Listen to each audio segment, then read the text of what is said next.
Hey, what's up? My name is Jamie Gerard, and in this training, I want to talk to you a little bit about my path to where I am now and how achievement played a role in that and how goal setting played a role in that, and then kind of the flip side of that and how not focusing on achievement and goal setting and things like that can really set you on a path to destruction, and just about finding balance between those two things, having goals and wanting to achieve things and having fun. And I can remember, as far back as I can remember, I have always been someone who is focused on achievement. And there, especially in my early life, from my childhood all the way through high school graduation, everything was about achievement. It was about awards and recognition and things like that.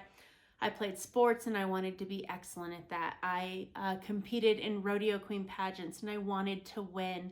I rodeoed all the way from the time that I could ride a horse up through the end of high school, and I wanted to be amazing at that. And even the smallest things, like competing in a declamation contest when I was young, or a spelling bee whenever I was young. And I can remember the times when I really, really excelled.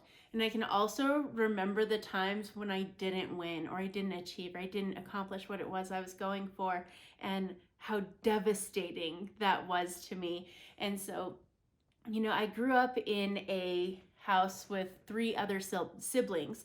And so it was always a competition. It was always, to see which one of us was going to be better at a certain sport than the other one, or better at this or better at that. And so, when you grow up with that level of competition, you grow up with that achievement ingrained in you like that, it can become overwhelming. And I remember whenever I went to college, that first year of college, I still had my achievement mindset.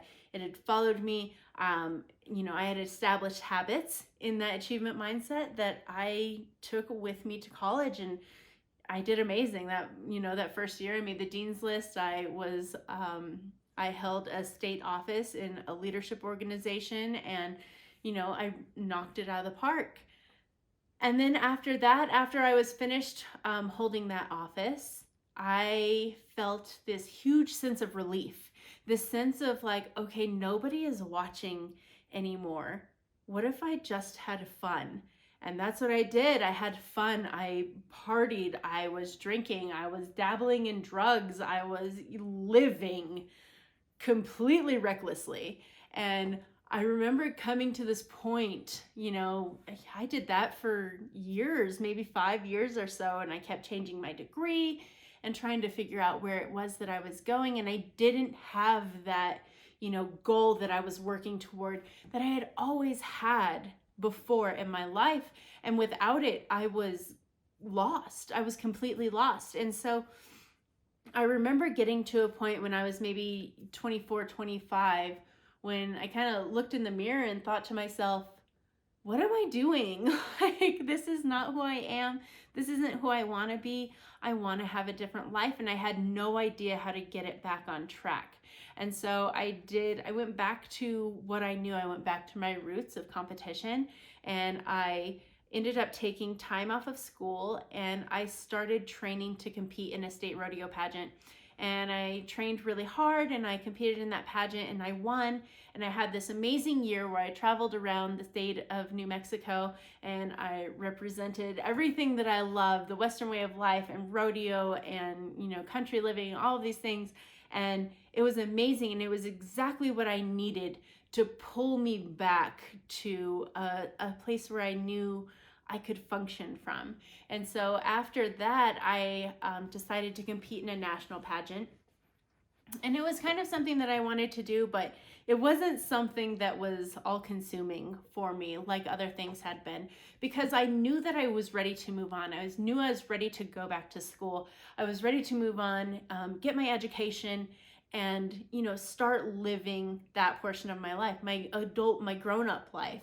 And so that's what I did. I went back to school at 27 years old, and it was terrifying. I was so old compared to everyone that I was going to school with, but I studied engineering, and in that, I found, it was a rigorous program and I had to really keep my head down and I had to really focus.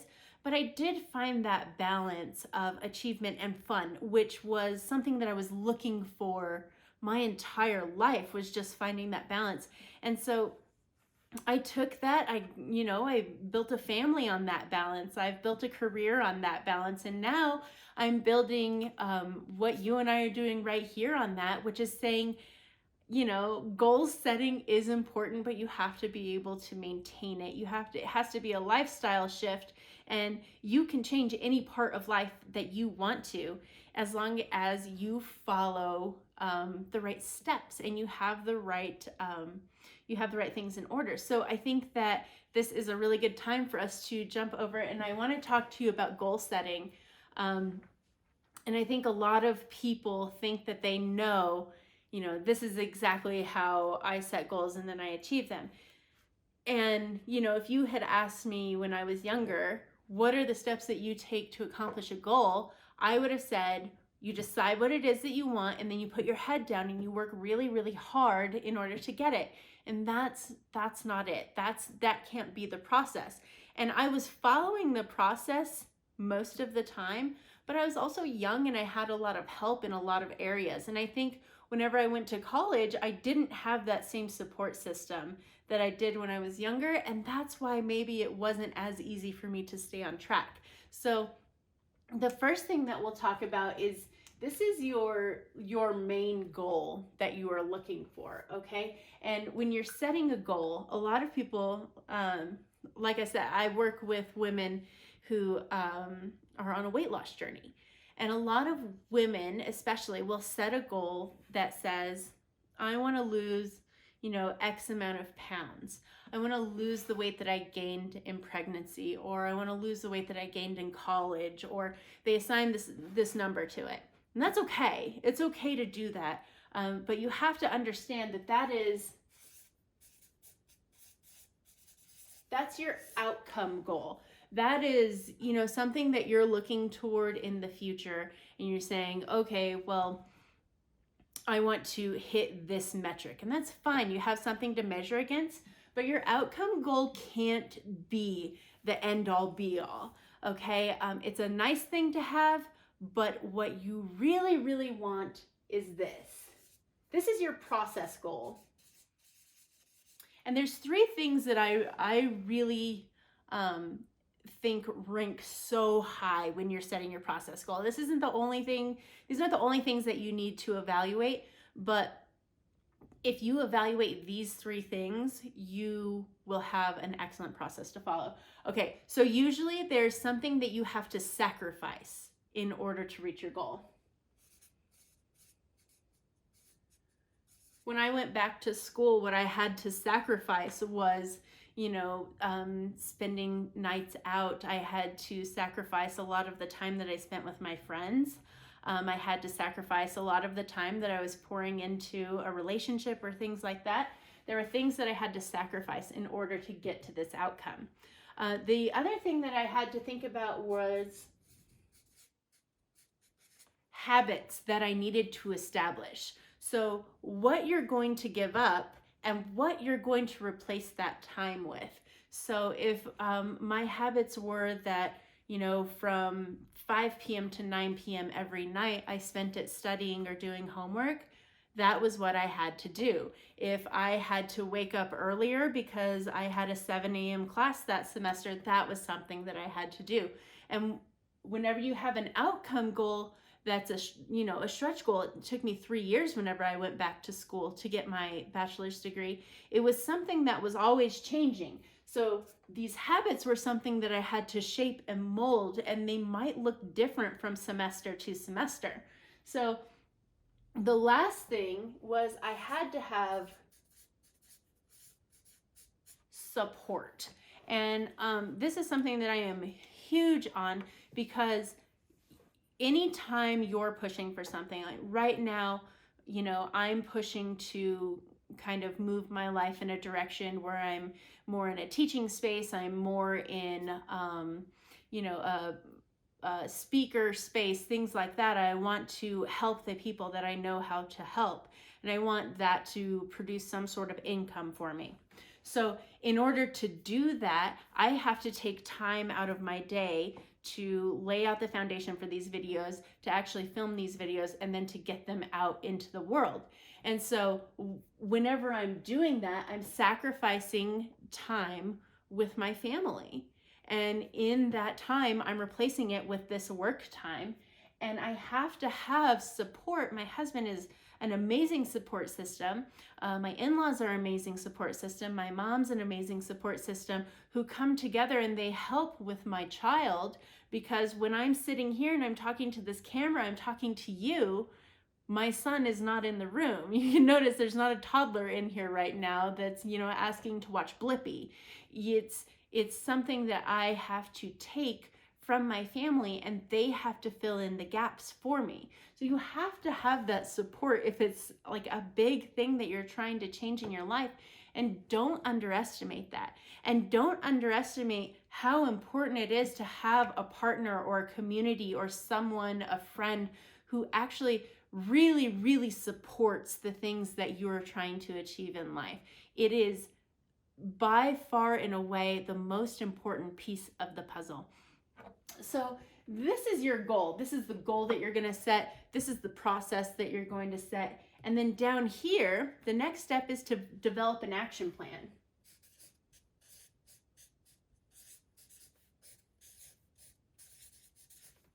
Now, your action plan is going to take into account things like time management, priorities,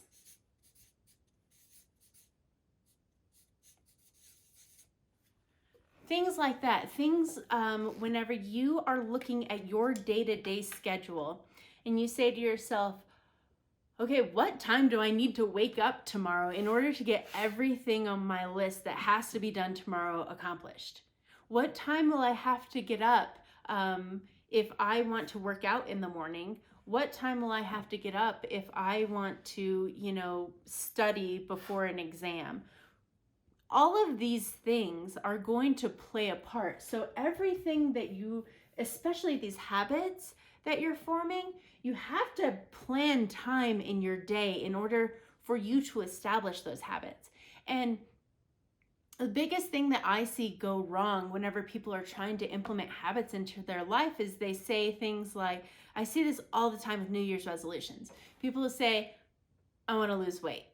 It's like, okay, cool, outcome. And then you say, how are you going to do that? How are you going to lose weight? And they say, well, I'm going to work out and I'm going to eat better and I'm going to meal plan and I'm going to meal prep and I'm going to get more sleep and I'm going to wake up earlier and I'm going to drink more water. And it's like, okay, that's a lot. That's a lot of things to implement at one time. And that's why, especially with New Year's resolutions or people who treat goal setting like a New Year's resolution, why you see them have, usually if they do have success, they have a good bit of success and then they completely fall off because they're trying to change too many areas of their life at once, and what they're doing is not sustainable. They become completely overwhelmed and weighed down by all of the changes that they're trying to make, and they crumble under that pressure. And that crumble makes them have these feelings of doubt and despair and all of these things that come and they weigh them down even more. So they've crumbled and then they have this weight on top of them that doesn't allow them to get back up, doesn't allow them to come back and try again. So if I can give you any advice on habit forming, it's take it one at a time. Know the habits that you want to implement and be able to give yourself the grace and have the patience to implement them one at a time so that they are sustainable. So that is your action plan. You're also going to have to go through, and a lot of the times when you're working towards something like this, there are more things on your list than you can get done reasonably in a day. And that's where prioritizing comes into play. You have to be able to say, if you're starting a business, for instance, you would have to say, these are the things that are going to actually get my name out there in the beginning, or these are the things that actually have a return on investment that I can actually put out there and make some money off of. These are my money-making activities. These are, my personal activities. These are, things that are down the line, I can do them at any time. So you have to be able to say, this is the most important thing that I need to focus on right now, and you need to get it done in a timely fashion. Manage your time. I'm huge on time blocking. I love time blocking. I love teaching time blocking. It's something that works really, really well in my life, especially as a mom and a career professional and a wife, because I still have to maintain different time blocks for different areas of my life. So that is your action plan. Once you have your action plan put into place, then you can take this big outcome goal and you split it up into checkpoints. My big outcome goals, I usually try and put a year ahead. So if I'm setting a goal today on, December 27th, I want to look a year into the future and say, on December 27th of next year, where do I want to be with this goal? And then what I can do, I can break it into quarterly goals. So I have these quarterly checkpoints where I get to come in and I get to say, okay, am I on track to, this is where I need to be right now to accomplish my annual goal. Am I there? And a quarter is a long time when you think about it. 3 months is a huge amount of time. So then I also like to include, this is what I call a pivot point. And I include 4 pivot points. And I call them pivot points because that is the time where I sit down and I take an audit of my progress. And it's usually it's about 6 weeks or so. But I go about 6 weeks and I say, okay, am I making progress toward my checkpoint goal? And if the answer is yes, that's awesome. But a lot of the time, the answer is not going to be yes. Maybe there's something that needs to be tweaked in the action plan. Maybe there's something that needs to be tweaked in the process. So it's a good time to just come in and take an audit of your progress and say, okay, I need to tweak this or that. And then you're not waiting all the way until Q1 to make changes that you need. Because if you wait all the way to here, you are behind and you're gonna have to hustle like crazy to make up that time, and you're gonna get burnt out. So be sure that you're putting in these pivot points where you can come in, take stock of your progress, and pivot if needed. And then the last thing that I've had to become really good about, and I don't think that I was super good at this before, I always waited for the outcome goal for that to be the reward. So instead,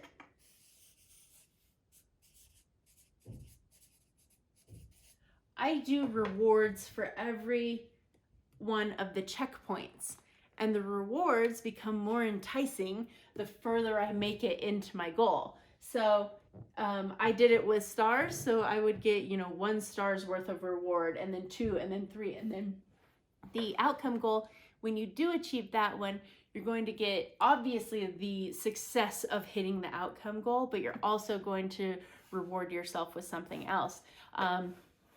A lot of the women that I work with are working toward a weight loss goal.